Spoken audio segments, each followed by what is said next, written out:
the tulips are blooming across Oregon, and what better way to enjoy them in their full majesty than at the Wooden Shoe Tulip Festival. The festival is happening right now through April 27th, depending on the weather. So joining us this morning live is Emily Iverson. Thanks so much for joining us, Emily. Good morning. Good morning. Thank you for... Of course, we can see clearly that you're out in the tulip field, so I know everybody wants to know what's the status of the blooms right now.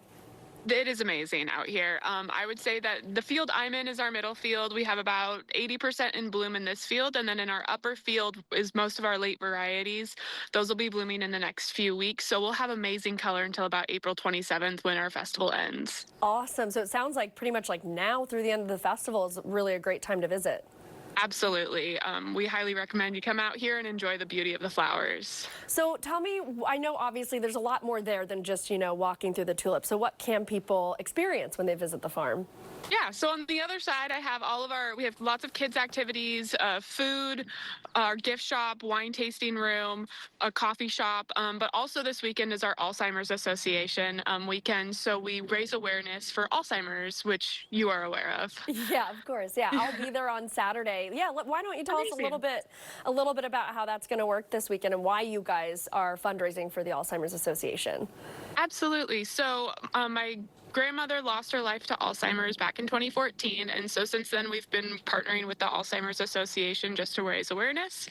This year, actually, we do have a new purple tractor that says, you can't see it, but it says for mom, for grandma. So yes. The other side is for American Cancer Society and says for dad.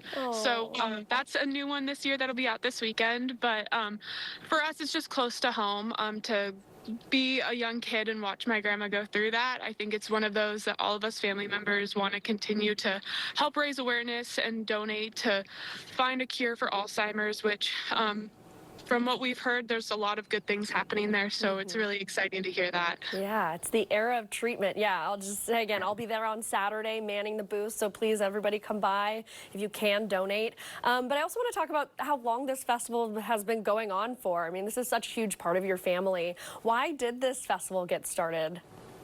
For us, we're a bunch of farmers, so this is actually our 75th year farming and then our 50th year growing tulips on the farm. For us, what started as just bulb production, trying to sell our bulbs for a wholesale market, turned into opening our fields to the neighbors, and then has grown into what it is today, being one of the top tulip festivals in the nation, seeing people from all over the world, which is truly, it's such an opportunity to be here and to grow into what we have. And we're excited for the future of our farm. Yeah, I'm sure we all are too. I read that you guys have some special glasses that people can use at this year's festival. This sounds cool. Can you tell us about this? Absolutely. So we're partnering with Mount Hood Territory. They're the Clackamas County Tourism Group. So if you're colorblind, we have two different types of sunglasses available that you can use, whether you're red, green, and you can come out and see color really for the first time. It's really been a very interesting, but also an amazing opportunity for those who. Some of the stories that we've heard are fascinating, and it's been something that we hope to do in the future as well. Very, very cool new thing you guys are doing. I know something a lot of people like when they go there is for the adults, you've got your wine, and are you still doing your wine tours through the tulips? Absolutely. So we're still doing wine tours on weekends. That's always just a hot commodity for us.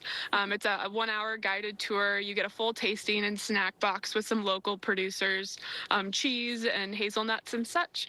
And then this year, one new thing we're doing is we're calling it a festival flight. So most people, our biggest question is, can we enjoy a wine tasting in the tulips? So it's actually a to-go box that lets you sample some of our best estate-grown wines. I love it. That makes, if you didn't think the tulips could get any better, being able to drink your guys' wine in the tulips is a fantastic idea. Emily Iverson, thank you so much for joining us this morning. It looks so pretty out there. I can't wait to be there this weekend.